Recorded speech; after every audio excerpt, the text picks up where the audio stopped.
বাংলাদেশ ও ভারতের সীমান্ত এলাকায় মুখোমুখি অবস্থানে দুই দেশের সীমান্তরক্ষী বাহিনী। কাঁটাতারের বেড়া নির্মাণকে কেন্দ্র করে তৈরি উত্তেজনা ছড়িয়ে পড়ে লালমনিরহাট, নওগাঁ, চাঁপাইনবাবগঞ্জ, ঝিনাইদহ সহ বিভিন্ন অঞ্চলে। লাঠি, রামদা ও কাস্তের মতো দেশীয় অস্ত্র নিয়ে বাংলাদেশ বর্ডার গার্ড বিজিবির পাশে দাঁড়াতে দেখা গেছে সীমান্তবর্তী গ্রামের জনসাধারণকে। ভারতীয় অংশেও স্থানীয়দের মাঝে ছিল প্রবল উৎসাহ। কিন্তু হঠাৎ করে কেন এত উত্তপ্ত হয়ে উঠল সীমান্ত পরিস্থিতি? পাল্টাপাল্টি হামলার গুঞ্জন আর গুজবে আতঙ্কিত জনপদে কে দেবে জীবনের নিরাপত্তা? আগ বাড়িয়ে উস্কানি দিয়ে কি হাসিল করতে চাইছে ভারতীয় বিএসএফ? বাংলাদেশের সাথে ৪,০০০ কিলোমিটারের বেশি স্থল সীমান্তের প্রায় পুরোটা জুড়েই কয়েক ধাপে কাঁটাতারের বেড়া বসিয়েছে ভারত। যেসব অঞ্চলে এখনও কাজ শেষ হয়নি সেগুলো নিয়ে দ্বিপাক্ষিক দ্বন্দ্ব একরকম নিয়মিত ব্যাপার। সম্প্রতি আন্তর্জাতিক সীমান্ত আইন লঙ্ঘন করে নওগাঁয় কাঁটাতারের বেড়া নির্মাণের চেষ্টা করলে বাধা দেয় বর্ডার গার্ড বাংলাদেশ।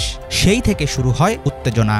এর জেরে একের পর এক সীমান্ত অঞ্চল থেকে পাওয়া গেছে পাল্টাপাল্টি বাড়তি সেনা মোতায়েন ও জনসাধারণের মুখোমুখি অবস্থানের খবর।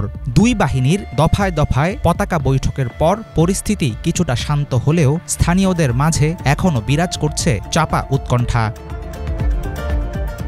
গত ১.৫ দশকে ভারতীয় সীমান্তরক্ষী বাহিনীর ধারাবাহিক হত্যাকাণ্ড ও দখলদারি ঠেকাতে কার্যকর কিছুই করেনি হাসিনা সরকার। বাংলাদেশের সীমান্তে প্রবেশ করে গুলি করে সাধারণ মানুষ হত্যার ধৃষ্টতাও দেখিয়েছে বিএসএফ। তাদের নৃশংস কর্মকাণ্ডের কারণে বর্তমানে বিশ্বের অন্যতম প্রাণঘাতী ও ভয়ঙ্কর সীমান্তের নাম বাংলাদেশ ভারত সীমান্ত। তবে আগের মতো নতজানু পররাষ্ট্রনীতি অনুসরণ না করে প্রতিবাদী অবস্থান নিয়েছে অন্তর্বর্তী সরকার। বিভিন্ন যৌথ ইস্যুতে প্রয়োজনে করা হচ্ছে যৌক্তিক প্রতিবাদ। বেড়া নির্মাণ রুখে দেয়া ছাড়াও ৬ জানুয়ারি ঝিনাইদহের মহেশপুর উপজেলার সীমান্ত এলাকায় কোদলা নদীর ৫ কিলোমিটার অংশ ভারতের দখলমুক্ত করার দাবিও করেছে বর্ডার গার্ড বাংলাদেশ। বর্তমানে এই নদীতে আর কোনো বাধা নেই, যেহেতু নদীটা বাংলাদেশের অন্তর্ভুক্ত। আন্তর্জাতিক আইন অনুসারে সীমান্তের 0 পয়েন্ট থেকে অন্তত ১৫০ গজের মধ্যে কোনো কিছু নির্মাণ করা নিষেধ। ১৯৭৫ সালের বাংলাদেশ ভারত নীতিমালা অনুযায়ী সীমান্ত লাইন নির্ধারিত হওয়ার পর উভয় পাশে ১৫০ গজের মধ্যে কোনো পক্ষই স্থায়ী বা অস্থায়ী সীমান্তরক্ষী কিংবা সশস্ত্র কর্মী রাখবে না।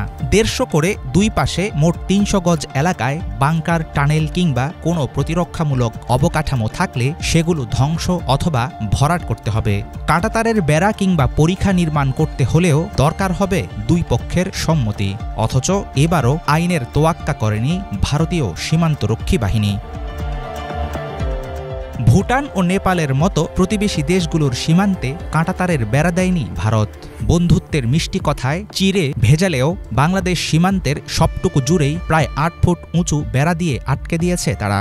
চোরাচালান ও অবৈধ অনুপ্রবেশ ঠেকানোর অজুহাতে পাখির মতো বাংলাদেশি নাগরিক হত্যা, অন্যায় ধরপাকড় আর আধিপত্য চালিয়ে গেছে বিএসএফ। পররাষ্ট্র বিশ্লেষকদের অনেকেই মনে করেন সাধারণ পতাকা বৈঠক ও রুটিন আলোচনায় পাল্টাবে না দিল্লির সীমান্ত রক্ষানীতি।